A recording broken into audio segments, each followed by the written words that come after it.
Precisamos falar do Drauzio.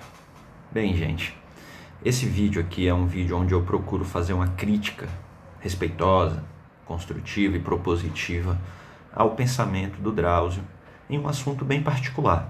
Não tenho a menor dúvida que o Drauzio é uma pessoa altamente capacitada, uma pessoa com a baita de uma reputação, alguém que foi importante nesses últimos anos de pandemia, de sindemia, e que lutou para uma saúde pública digna, decente.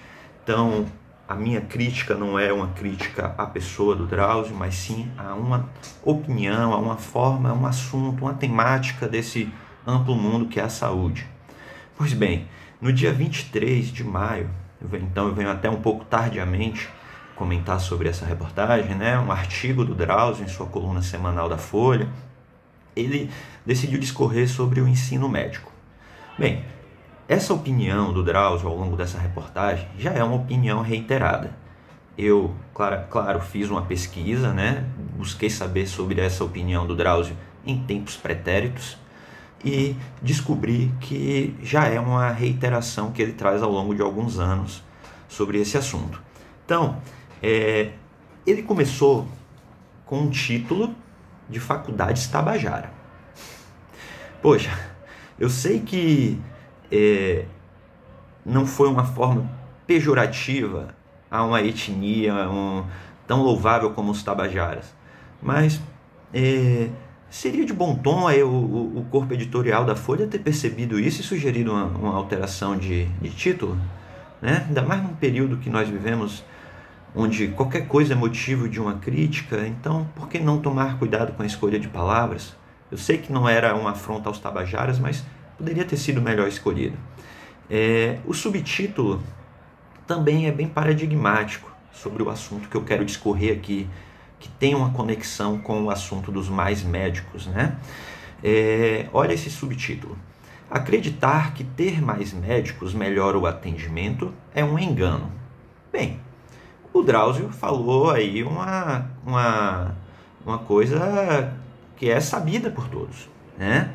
Da mesma forma que ter mais engenheiros não é sinônimo de mais infraestrutura, da mesma forma que ter mais advogados não é sinônimo de maior proteção às leis, né? Da mesma forma que ter mais médicos não é sinal de um melhor atendimento, mas é sinal sim de uma ampliação do movimento. Isso com certeza é. O Drauzio continuou me surpreendendo, ou talvez o corpo editorial da Folha, com a foto que estampa a reportagem.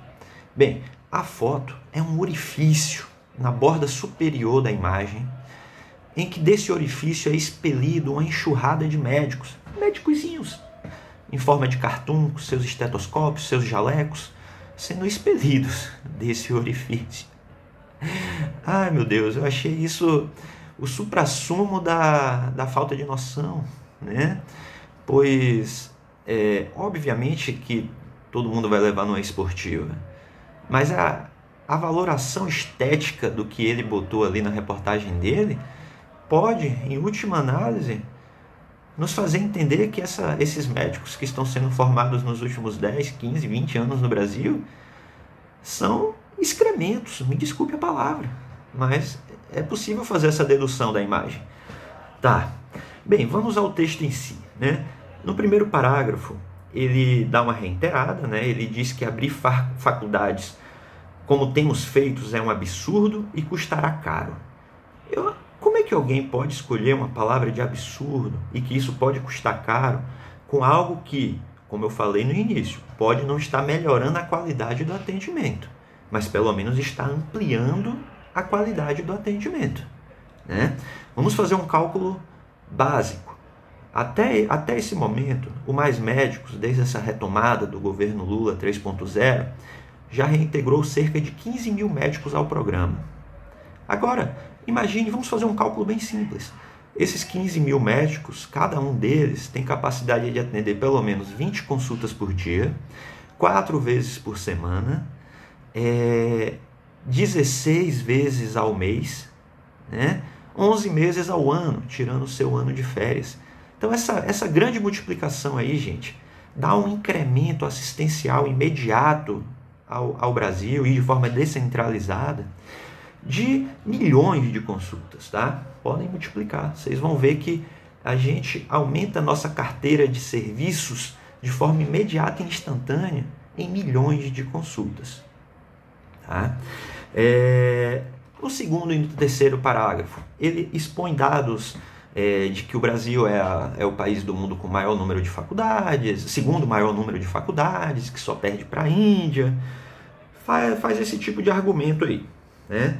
No seu quarto, quinto e sexto parágrafo, né, ele pergunta: por que tanto interesse em abrir cursos a R$10 mil a mensalidade? Né? Quais são esses interesses por trás? Paradoxalmente, o Drauzio ele é um fundador de um curso, né, de uma grande faculdade paulista, a Unip, uma faculdade que, inclusive, é uma das maiores em EAD do Brasil. Então, é no mínimo contraditório perguntar de onde vêm esses interesses. Tá? E aí ele fala: você, leitor, né, deve imaginar que esse aumento de médicos, de escolas médicas, vai ser bom lá na ponta para cuidar da saúde, né? Mas você está enganado.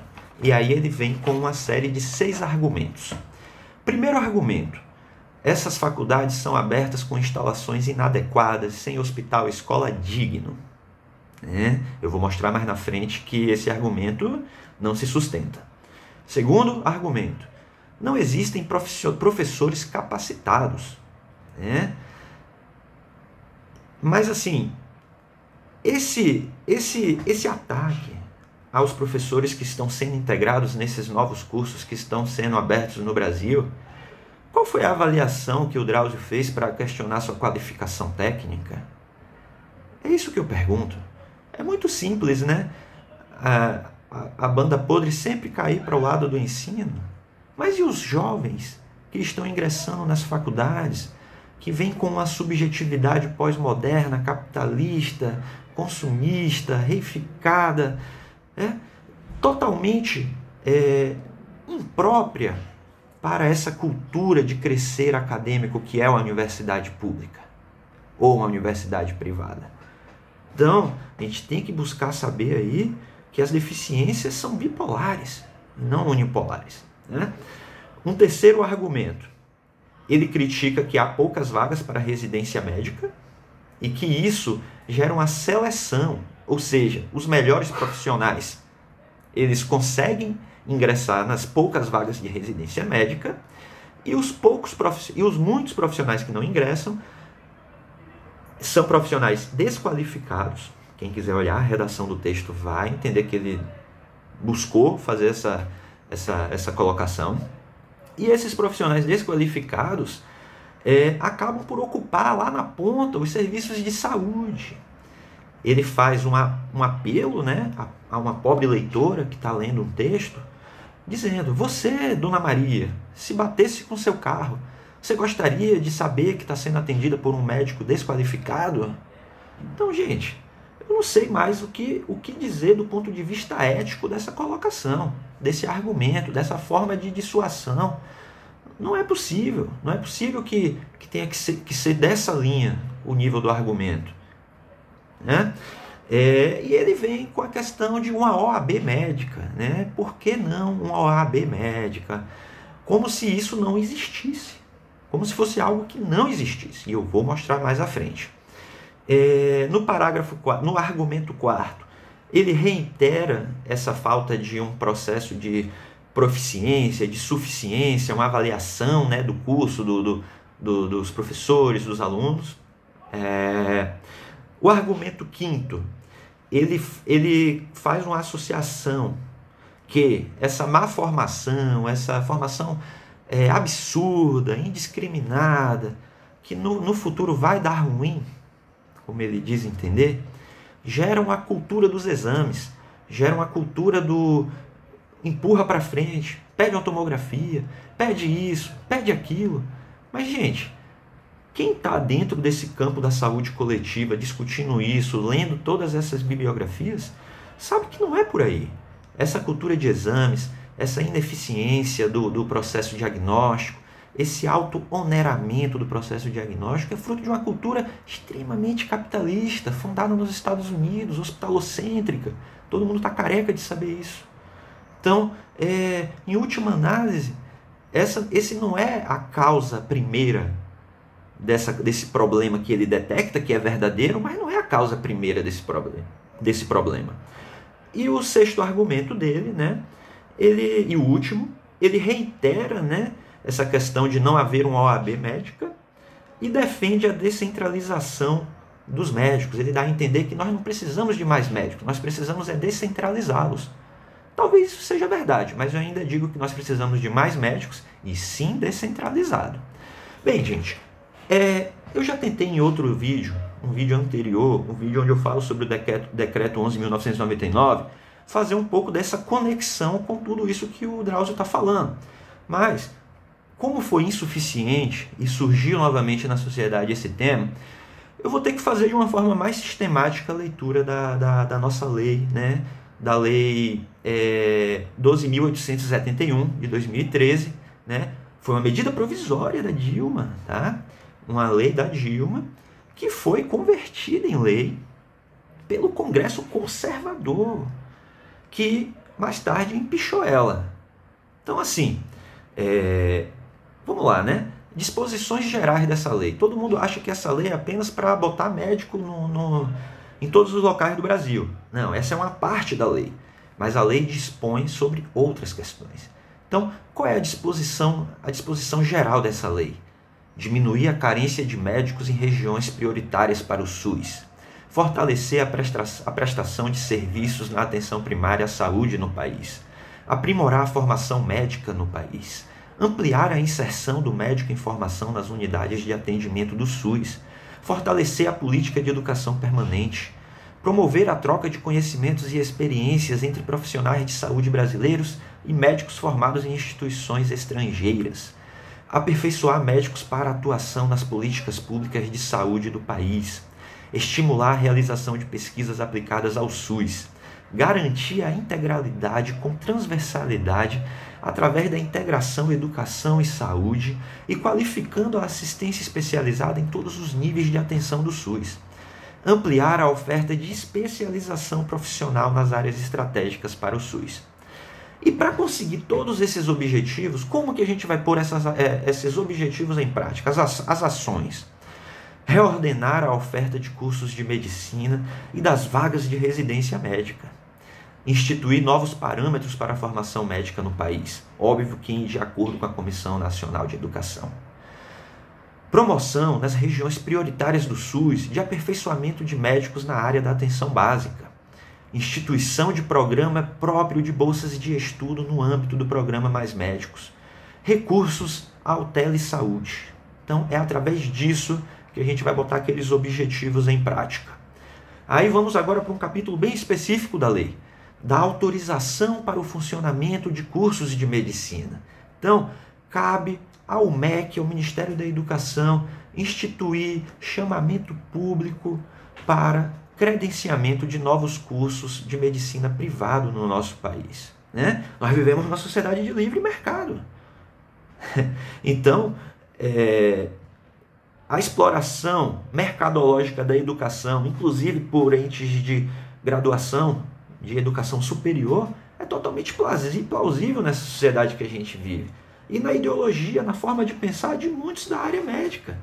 Então, por que viver numa contradição em que o livre mercado não pode se inserir aonde é dele por direito, teoricamente falando, na doutrina liberal? Então, gente, caberá ao MEC para autorizar o funcionamento desses cursos, fazer a pré-seleção dos municípios, fazer a celebração dos termos de adesão, instituir os critérios para autorização de funcionamento da instituição de educação superior privada. Ela definirá os critérios do edital de seleção, a periodicidade e metodologia dos procedimentos avaliatórios necessários ao acompanhamento e monitoramento da proposta vencedora do chamamento público. Ela ainda especifica na pré-seleção dos municípios o que deverá ser considerado para essa pré-seleção. primeiro deverá ser considerado a relevância social daquele curso de medicina naquela localidade. E, além disso, essa localidade deverá previamente ser constituída por atenção básica, urgência e emergência, atenção psicossocial, atenção ambulatorial especializada e hospitalar e vigilância em saúde. Caberá ao gestor local do SUS o compromisso, gente, em oferecer à instituição privada qualquer um desses 5 recursos que eu citei acima. Então, a instituição de ensino privado não vai conseguir abrir um hospital-escola, porque isso é uma obra gigantesca, custos gigantescos, legislações diversas. Mas o ente público vai lá, mais uma vez, socorrer o ente privado e oferecer obrigatoriamente essa necessidade para funcionamento do curso, né? Caberá também ao Ministério da Educação fiscalizar a garantia da proposta do vencedor desse contrato, né? O Ministério da Educação também deverá credenciar hospitais que possuam certificação como um hospital de ensino, ou que tenham no mínimo 10 especialidades, ou que haja um processo permanente de avaliação e certificação da qualidade dos seus serviços, né? A autorização e a renovação do funcionamento, gente, desses cursos seguirá as normas e exigências garantidas pelo Sistema Nacional de Avaliação da Educação Superior, SINAES. Ou seja, a OAB dos médicos que o Drauzio existe. E como que esses SINAES vai trabalhar? Vai trabalhar com critérios de qualidade, ou seja, exigindo infraestrutura adequada, biblioteca, está escrito na lei, gente, biblioteca, laboratórios, ambulatórios, recursos didático-pedagógicos, equipamentos especiais de informática, acesso a serviços de saúde, clínicas ou hospitais, área básica, metas para o corpo docente em regime integral, capacidade para desenvolver pesquisa de boa qualidade, a necessidade social do curso naquela localização, a relação de número de habitantes por número de profissionais médicos naquele município, a descrição de rede de cursos análogos de serviço superior, ou seja, há também um critério de não adianta abrir um curso médico se você não tem um de enfermagem na região, um de fisioterapia, um de psicologia e por aí vai. E por último, a inserção do curso em programas de extensão, que é um dos objetivos da graduação, ensino, pesquisa e extensão. Bem, desculpa estar sendo exaustivo. Por último, a formação médica no Brasil ficará sujeita, como eu já disse, ao Conselho Nacional de Educação. Deverá atender um percentual de 30% de carga horária em internato e na atenção primária e no serviço de urgência e emergência. Esses programas novos, tanto os de residência médica quanto esses novos cursos, obedecerão essa lei. Os cursos prévios a essa lei continuarão com sua legislação prévia, né? E por último, instituir uma avaliação específica para o curso de graduação médico, com instrumentos metodológicos que avaliem conhecimento, habilidades, atitudes, né? Tudo que é necessário. Então, gente, o Drauzio vem com uma pleiade de argumentos que, através da leitura sistemática bem selecionada, tá, gente? A lei é bem mais extensa do que eu falei, mas eu tive que ir um pouco de uma forma mais de leitura compartilhada, porque parece que não foi o suficiente a forma mais pormenorizada que eu fiz no vídeo anterior. Então tá aí, cada um faça a sua reflexão. Eu posso estar com uma atitude um pouco mais, não sei, intensa nesse vídeo, com menos, parecendo estar menos ponderado, mas não. Esse vídeo foi de muita ponderação, de extremo respeito ao Drauzio, mas eu escolhi ter essa atitude mais contestatória, inclusive pela imagem da reportagem do Drauzio. Bem, o saber racional, o saber empírico é de grande estima para mim, são fundamentais. mas nós temos as nossas absorções estéticas. E no momento que eu vi aquela foto com um orifício expelindo médicos, eu senti que eu precisava fazer um vídeo mais contundente. Então, fica meu convite para reflexão e até mais.